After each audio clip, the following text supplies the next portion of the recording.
আসসালামু আলাইকুম। কেমন আছেন সবাই? আশা করছি সকলেই ভালো আছেন। আপনাদের দোয়া এবং আল্লাহর রহমতে আমিও ভালো আছি আলহামদুলিল্লাহ। আজ আমি আপনাদেরকে আমার এই পুঁইশাক মাচা সম্বন্ধে জানাবো। আমি কিভাবে পুঁইশাক চাষ করে সারা বছর জুড়ে পরিবারের প্রয়োজন মিটাই।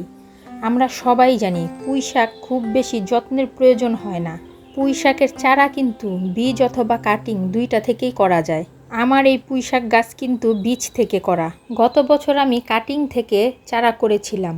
ওই চারা থেকে যে বীজ পেয়েছি তা সংগ্রহ করে আমি রোপণ করেছিলাম। তা থেকে আজকের এই পুঁইশাকের মাচা আমার। পুঁইশাকের মাটিটা আমি প্রস্তুত করি শুকনা গোবর আর বেলে দোআঁশ মাটি দিয়ে। গোবর আর মাটি ভালো করে মিশিয়ে নিয়ে কয়েকটা ড্রাম আর ঝুড়িতে মাটিগুলো আমি ভরে নিই। তারপর ওই ঝুড়ি আর ড্রামে পুঁইশাকের বীজ ফেলে চারা রোপণ করি আমি। চারা বড় হয়ে লতা যখন বেয়ে পড়েছে তখন এই ছোট্ট মাচাটা আমি আমার ছাদ বাগানে করি। সারা বছরই কিন্তু যে কোনো জায়গায় পুঁইশাক চাষ করা যায়, তবে রোদ ছায়া দুইটাই থাকে এমন জায়গায় পুঁইশাকের ফলন ভালো হয়। আমাদের দেশে দুই ধরনের পুঁইশাক হয়, লাল রঙের পুঁইশাক আর সবুজ রঙের পুঁইশাক। লাল পুঁইশাকের ডগা ও পাতা লাল হয়, সবুজ রঙের পুঁইশাকের ডগা ও পাতা সবুজ হয়। আমার কাছে সবুজ শাকটাই খেতে ভালো লাগে। যাদের জমিতে বোনার মতো জায়গা নেই তারা বাড়ির ছাদ বা ব্যালকনিতে পুঁইশাক চাষ করতে পারেন। পুঁইশাক কিন্তু 12 মাসই হয়, তবে গ্রীষ্মকালীন সময়ে ফলন ভালো হয়। পুঁইশাক গাছে কিন্তু বর্ষাকালে খুব বেশি প্রয়োজন হয় না পানি দেওয়ার।